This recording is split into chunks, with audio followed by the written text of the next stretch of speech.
초등학교 6학년 딸 아이 하나를 키우고 있는 50대 가정주부입니다. 제 이름은 최혜원입니다. 지금 성수동에서 산 지 이제 13년 차입니다. 제가 전공이 국문학이에요. 그래서 사실 사교육 쪽에서 한 20년 정도 국어 강사 생활을 좀 했거든요.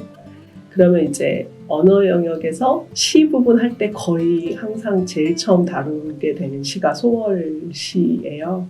그래서 사실 많이 아이들한테 그 시험 입시 지문으로는 되게 열심히 가르친 적이 있었는데 그거에 비해서 사실 시 자체에 대한 느낌이나 아니면 좀 깊이 생각해 본 적은 지식적인 부분 빼고는 없었던 것 같아요.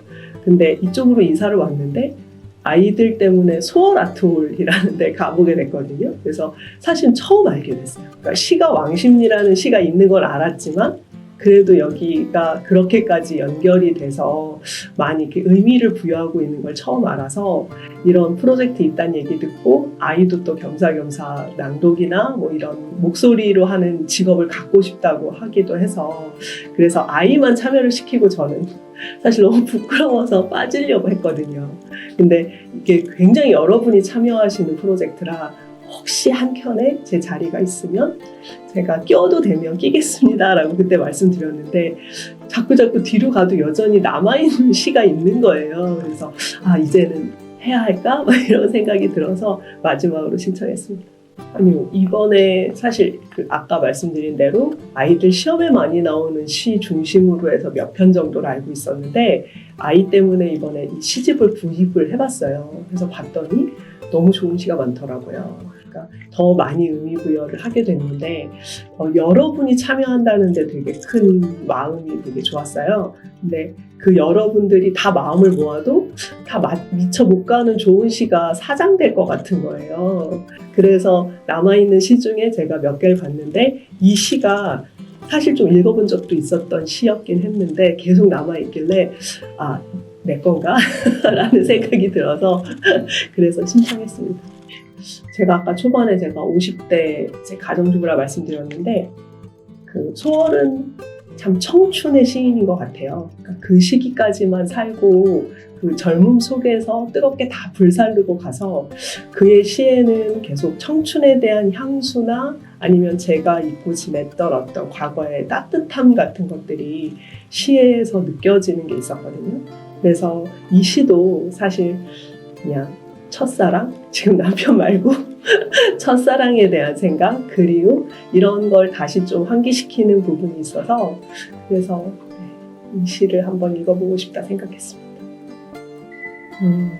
시대적인 아픔도 좀 있지 않을까 싶어요. 그러니까 일제강점기의 시들은 사실 그 이후에 재조명 받을 때 그 시가 얼마나 그때의 그런 어떤 투쟁이나 아니면 저항이나 이렇게 분명한 색깔을 띠고 있는 시들인 경우에는 사실 바로 눈에 띄잖아요.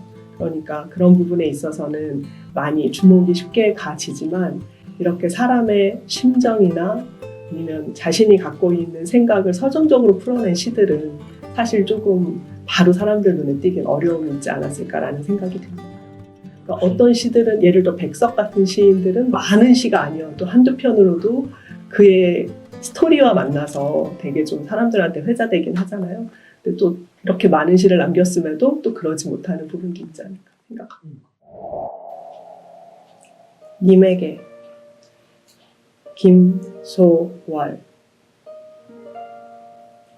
한때는 많은 날을 당신 생각에 밤까지 세운 일도 없지 않지만 지금도 때마다는 당신 생각에 축업은 베갯가의 꿈은 있지만 난모를 딴 세상의 내 길거리에 애달피 날 저무는 갓 스물이요 캄캄한 어두운 밤 들에 헤매도 당신은 잊어버린 서름 이외다.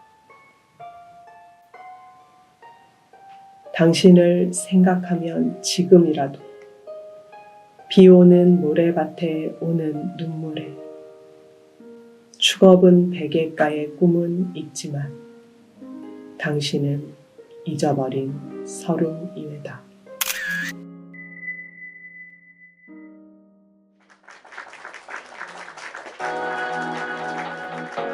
Community Media Network, MVP.